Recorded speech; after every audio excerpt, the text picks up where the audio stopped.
Marco, eu vou passar a palavra para você. Eu sei que a gente já conversou algumas vezes sobre as câmeras corporais. Eu sei que você vai fazer alguns contrapontos interessantes sobre talvez esses 88% de aprovação das câmeras. Vai lá. Pronto, todos me veem, todos me ouvem, tudo perfeito? Sim, sim. Beleza. Então, pô, boa tarde. Muito obrigado pela oportunidade, muito obrigado por todos que estão aqui assistindo a gente também pela grande honra de estar aqui com gente tão bem qualificada, tão relevante nesse tema. E hoje a gente vai falar um pouco sobre a transparência e o controle civil nos projetos de câmeras corporais, como fazendo uma breve apresentação minha muito rápida. Eu sou especialista em tecnologia, comecei a trabalhar com tecnologia lá aos 12 anos, muito, ainda no milênio passado, e tenho trabalhado com tecnologia desde então. E uma das minhas atuações mais longas foi com segurança da informação e lavagem de dinheiro e fraude financeira para instituições no Brasil e nos Estados Unidos. Nessa minha experiência, eu tive bastante contato, além da minha experiência ativista com privacidade e tal, eu tive bastante contato também com análise de dados para projetos desse tipo. Já trabalhei com projetos para segurança e lavagem, anti-lavagem de dinheiro e segurança de aviação e alguns outros tipos de projetos onde a tecnologia é usada em função de um objetivo de segurança. E para isso, eu trouxe alguns pontos aqui que eu acho que são relevantes para a gente considerar. Um deles é que a gente precisa é, focar e trazer, na minha opinião e na minha análise, de acordo com os materiais que eu vou trazer aqui, eu vou trazer alguns exemplos, a gente precisa focar muito mais na transparência e no controle civil desses projetos de câmeras corporais. Eu acho que a gente precisa de uma mudança de abordagem, onde a câmera é um dispositivo da sociedade civil que a polícia precisa usar por transparência. A gente precisa ter foco de limitar, não, a gente precisa ter um foco e uma limitação de que essa tecnologia seja usada para aumentar o encarceramento. A gente precisa aumentar a nossa gestão baseada em dados, por exemplo, como já foi comentado, acho que até pelo Cláudio aqui anteriormente, usar principalmente primeiro em equipes táticas, em equipes de incursão, que houveram implementações no Brasil onde essas equipes são deixadas por último, e isso é justamente onde a gente tem mais oportunidade, mais alavanca, né? São nas equipes táticas e de incursão para usar as câmeras, e a gente precisa de uma gestão independente dos dados e imagens, um acompanhamento sistemático, seja por comitê, isso aí, enfim, tem gente muito mais especialista do que eu para falar sobre como a gente organiza isso de maneira política e civil institucional, mas do ponto de vista de tecnologia, é crucial que a gente tenha um acompanhamento sistemático desses acessos, dessas imagens, que a gente preste atenção nos direitos civis, na privacidade de quem está nessas imagens, não só de quem está sendo abordado, etc., mas de todo mundo que está no ambiente, e impedir reconhecimemento facial e pós-processamento de todos os tipos por algoritmos. A gente vai ver por que isso, tá? Primeiro, eu queria trazer o caso aqui do All Prime, na matéria do All, acho que do All Tab também, onde eles denunciam, e também uma matéria anterior da Ponte, de 2009, também denuncia que os policiais em SP têm um código XAI, é o código que eles usam para poder alterar a cena do crime. Tem isso gravado, tem isso nas matérias tanto do Fantástico quanto da Ponte, que eles falam o código, eles viram as câmeras, as pessoas que estão com câmeras, que não são todas no batalhão, ali naquele grupo, viram as câmeras, eles alteram a cena do crime, depois eles usam as imagens, que é uma coisa também apontada nos dados dos Estados Unidos, onde a gente tem mais abundância de dados há mais tempo, mas essa situação é apontada sistematicamente nos dados de lá, e a gente vê aqui num caso específico, onde eles usam as imagens das câmeras para criar uma prova que não existia. Ou seja, X aí, vira a câmera, altera a cena, nesse caso eles colocaram duas armas nas mãos das pessoas, voltam a câmera, e agora você tem uma prova de que as pessoas estavam armadas, você inverte o problema. Isso não é incomum, tem dados nos Estados Unidos, 93% das imagens são usadas para responsabilizar civis, 8%, 7% das imagens são usadas para responsabilizar policiais. 7% das imagens para responsabilizar policiais, 93% das imagens para responsabilizar civis. Então, o soldado Bruno Rodrigues Dias trouxe para a gente alguns métodos que os policiais podem usar nesse sistema, especificamente o sistema da Axon que está aqui na imagem. Eu não queria É importante a gente observar tanto a empresa, quanto as licitações, quanto os valores. Essa câmera que está aqui na nossa frente, eu fiz um cálculo, ela custa mais ou menos R$ 14.000 por 3 anos de sistema mais a câmera. Então, tudo isso é importante, mas mais importante do que o sistema em si, pode apagar o vídeo usando o botão excluir. Então a gente tira o botão, ou tira. Mais do que isso, existem problemas estruturais, os quais a gente pode se aprofundar, mas existem esses problemas específicos na questão de São Paulo. Por exemplo, deixar de colocar a câmera na base, mudar a lista de gravação, mudar a data de gravação para um período anterior, e aí se você muda a data de gravação para o período anterior, aquele arquivo não é encontrado, ou ele é apagado mais rapidamente, porque afinal, se ele apaga em 90 dias e você muda para o passado, enfim. E determinar também é um método, em casos de certos policiais da administração, que o material tenha sua exclusão programada no momento da classificação do vídeo. Então, eles programam, colocam uma certa categoria nesse vídeo, e esse vídeo, então, é excluído. Essas são algumas maneiras, além dos problemas de manipulação, os problemas, manipulações e tal, que aqui a gente pode falar de punições e tal, tem o problema oficial, gente. Isso aqui, eu não estou criando, esses prints eu tirei hoje. Então, assim, eu fiz uma exposição na Câmara do Distrito Federal, alguns meses atrás, nem vi a data aqui, mas foi ano passado, e eu trouxe essa denúncia. E aqui está aqui de novo, ninguém tira esse negócio do ar. Esse é o canal oficial da Polícia de São Paulo. E eles usam imagens de câmeras corporais, que não são desse ano. Isso é uma outra coisa que eu trago. E temos aqui imagens de câmeras corporais e projetos. Polícia de São Paulo usa câmera sei lá, no capacete deve ter 10 anos. Nas viaturas e no Rio de Janeiro deve ter uns 10 anos também. Então, a gente pode usar essas experiências para balizar as nossas próximas atitudes. E aqui, por exemplo, a gente tem o canal de YouTube da Polícia de São Paulo, que tem vídeos de 2 anos atrás com 3,6 milhões de views, como mostrando um suspeito e dizendo que ele disse, atirei na cara da vítima, e aí a imagem da câmera corporal.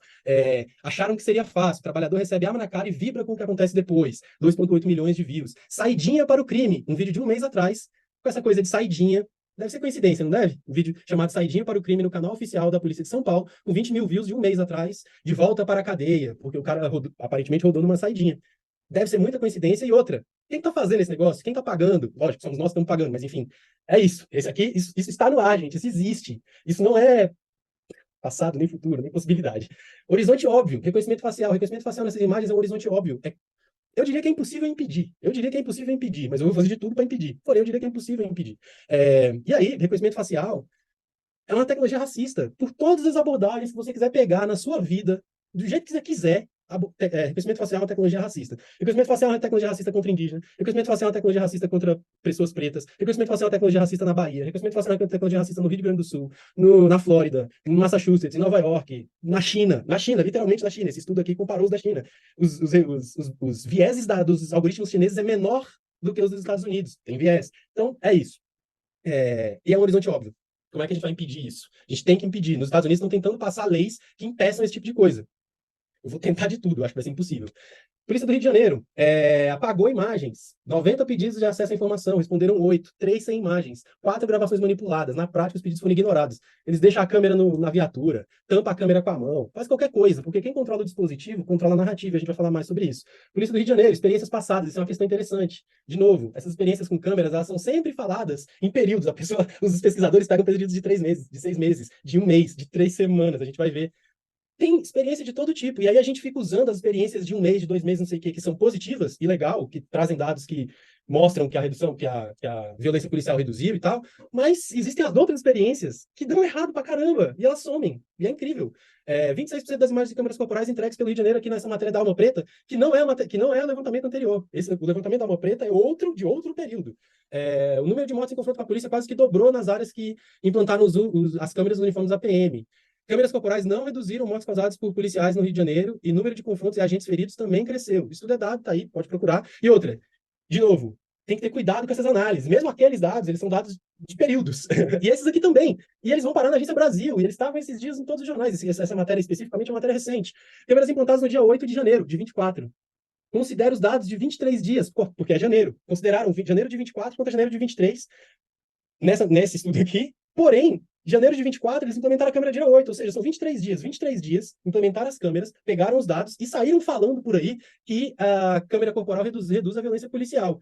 De uma câmera que acabou de ser instalada, gente. Pelo amor de Deus, qualquer curva vai ter um dado. Pelo amor de Deus! Eu fico muito, muito alterado com essas coisas. Além disso, tem uma mudança de comunicação não factual. Por exemplo, é o que eu falo. Tem experiência. Tem experiência com câmera no Rio de Janeiro pra gente olhar dado? Provavelmente desde 2015, eu sei lá. Eu lembro de Fantástico, pré-pandemia, falando de câmera em viatura que os policiais jogavam crianças de um penhasco. Essa matéria existe.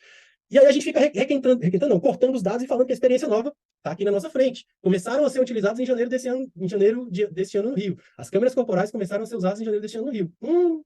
Ruim, né? Ruim esse texto, ruim essa frase, né? Falar isso em 24 não é legal, não.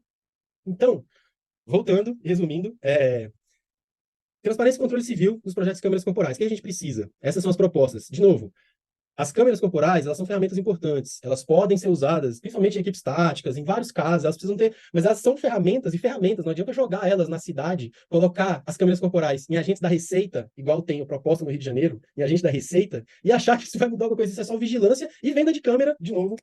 As startups agradecem, quem está comprando agradece e tal. A SSP e a PM não pode ter acesso às imagens e não pode controlar os arquivos. Para eles terem acesso às imagens dos arquivos, eles teriam que fazer um pedido na justiça, enfim. Não pode ter acesso imediato, não pode controlar os arquivos. Gestão baseada em dados, de novo. A câmera é um dispositivo da sociedade civil, recapitulando aquilo. Então, essa tem que ser a nossa abordagem. A gente tem que limitar para que a câmera não seja usada para aumentar o encarceramento. Gestão independente dos dados e imagens, que é a parada, acho que é o mais relevante aqui para a minha proposta, que é essa gestão desses dados, essas imagens, não pode ficar nas instituições policiais, nem na SSP, como acontece em todos os projetos do Brasil hoje. Dos Estados Unidos, acho que todos também. Acompanhamento sistemático de acesso e uso, direitos civis de privacidade que entra nas imagens, impedir reconhecimento facial. E aí eu fico com algumas perguntas e com algumas provocações só para finalizar aqui. Primeiro, o que acontece? Qualquer contador de histórias pessoas que estudaram cinema, pessoas que estudaram jornalismo, pessoas que estudaram música, sabe que quem controla o dispositivo e o arquivo vai controlar a história. Qualquer contador de história, qualquer pessoa que estudou cinema sabe que se você tem uma câmera, se você chega a câmera perto de uma cena, se você se afasta 2 passos da cena, a cena pode mudar completamente. Todos os policiais e todos os lutadores sabem que é possível você segurar uma pessoa e, ao segurar ela, fazer ela parecer que está te atacando para que você possa fazer, né, coisas com ela. Qualquer um que faça, enfim, quem já foi abordado por polícia aí sabe, estou aqui na periferia agora, estou na periferia do Distrito Federal e estou falando. Policiais sabem fazer essas coisas, entre outras coisas. Isso é refletido, essa coisa de controle de narrativa é refletido nos dados sobre câmera na fala de policiais. Quando a gente coloca mais recursos à disposição de um sistema, o sistema vai usar recursos para aprofundar as estruturas na qual ele já trabalha. E as câmeras de policiais não fogem disso. Se a gente pega a câmera e joga na mão do policial, o policial vai usar para continuar fazendo o que ele faz, a instituição policial também. Então, o que a gente tem que ter, nós temos câmeras, e as câmeras serem controladas por nós, mesmo que estejam com eles, e aí é uma outra questão. E o objetivo do programa é lembrar sempre, a gente não está aqui para combater o crime abstrato, e abstrato não serve. A gente está aqui para trazer transparência à atuação policial e, para isso, os dados e vídeos não podem estar sob controle da instituição policial. As câmeras têm GPS, tem um monte de coisa, e esses dados têm que ser todos protegidos, porque a gente viu lá o YouTube da Polícia de São Paulo, tem um monte de gente passando naquelas cenas, eu já assisti alguns daqueles vídeos, e as pessoas, eles borram o rosto da pessoa, mas não serve para nada. Uma pessoa, num lugar e numa hora, com uma roupa, é facilmente identificável, e essas pessoas têm o direito de não serem vigiadas assim, expostas assim. Às vezes a pessoa não podia estar ali, não interessa. E há muitas propostas e vontade para os projetos de câmeras corporais, de ONGs, de organizações, de tudo. E eu apoio todas as propostas, eu estou aqui para tentar ajudar de todos os jeitos, e para poder tentar criar alternativas, porque por mim as câmeras nem estariam lá, mas eu sei que essa batalha eu não consigo vencer. Então a gente precisa ter o controle das imagens. Porque a aplicação desse projeto já é problemática agora. Enquanto a gente não consegue aplicar essas propostas, o problema já existe. Era isso que eu tinha para trazer hoje. Muito obrigado. Excelente, Marco. Eu te acompanho já há algum tempo em redes sociais, a gente já teve uma conversa, você é sempre uma voz importante assim para dar um freio nesse tecno-otimismo, esse tecno-solucionismo que existe em torno da segurança pública de uma forma geral, e especificamente agora no entorno das câmeras. Acho que você colocou algumas questões super importantes que surgem nas nossas pesquisas. Tem um pesquisador da UF, chamado Guilherme Sines, que fez uma dissertação de mestrado sobre as câmeras, e ele mostra, focando no Rio, né? Ele mostra que não é o código X, mas ele mostra que, assim que foram implementadas, alguns policiais descobriram que a câmera podia servir como power bank, e aí você usava a câmera para carregar o celular e tirava toda a bateria da câmera. Então, assim, existem mil e uma maneiras que policiais que não estão satisfeitos com o projeto de câmera podem usar para evitar, né, para burlar a vigilância. E acho interessante também, uma vez conversando com o comandante um policial, um oficial do Rio de Janeiro responsável pelo projeto de câmeras, eu perguntei um pouco para isso, né, como criar um protocolo para que as câmeras sejam usadas dentro da legalidade, segundo o que o comando da polícia quer. E aí o que ele me falou foi o seguinte: a polícia vai baixar uma portaria, o policial vai ter que usar, e é assim que funciona na polícia. Me pareceu um pouco simplista. Eu acho que as evidências que a gente tem visto aí nos últimos 2 anos, pelo menos, mostram que isso é um pouco irreal. Prazer, Jennifer. Muito bom falar com vocês novamente, Bianca, Guilherme e Rafael. E também pro